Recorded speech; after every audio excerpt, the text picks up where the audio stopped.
In this pod, we will look at the events of Kristallnacht, sometimes referred to as the Night of Broken Glass. As the Nazi Party's reign continued, the persecution of Jews gained pace. In the earlier years of the Nazi Party's rule, Jews were excluded from everyday life. However, in 1938, there were significant changes in policy, with more severe measures being taken against the Jews and an active campaign of Aryanization. This campaign saw so-called lesser races phased out in favor of Aryans, a race which Hitler believed to have pure German blood. By late 1938, commitment to law and order had vanished. Actions against Jewish people were aggressive and violent. Kristallnacht took place on the 9th and 10th of November and marked a turning point towards the increasing use of violence. When considering why Kristallnacht happened, it's important to look at two key events. One was the internal power struggle within the Nazi Party.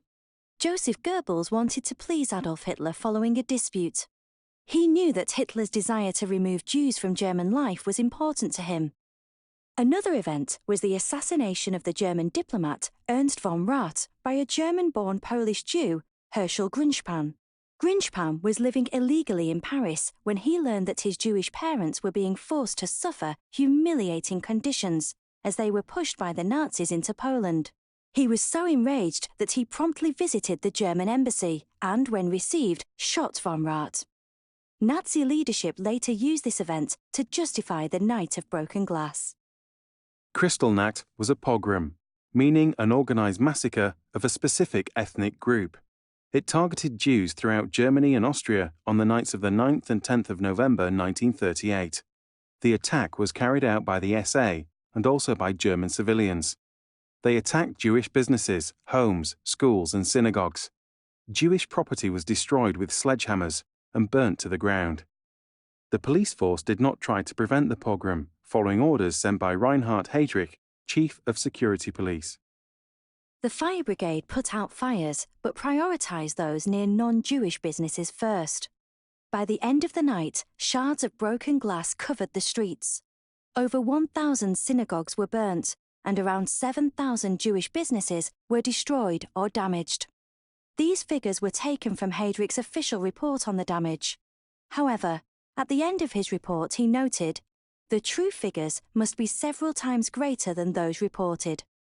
An estimated 91 Jewish people were murdered, although many modern historians, such as Richard J. Evans, place the number of deaths much higher. The reactions to Kristallnacht were strong. The pogrom was internationally condemned. Foreign journalists working in Germany widely reported the details of the night. However, in Germany, civilian reactions varied. It's commonly reported that many Germans expressed their disapproval, but in the climate of fear, very few stood up against the action. The British historian Martin Gilbert believes that many non-Jews resented the roundup. The Jewish population continued to be terrorized and victimized by the state. Following Kristallnacht, over 30,000 Jewish people were arrested and held in Nazi concentration camps. Jews were forced to clean the streets and remove signs of the violence. Inevitably, however, the Nazi Party were forced to acknowledge the general public's disdain for the violence. In a speech the following day, Hitler did not refer to the events. Later, the Nazi press focused on the opponents of Kristallnacht rather than the event itself.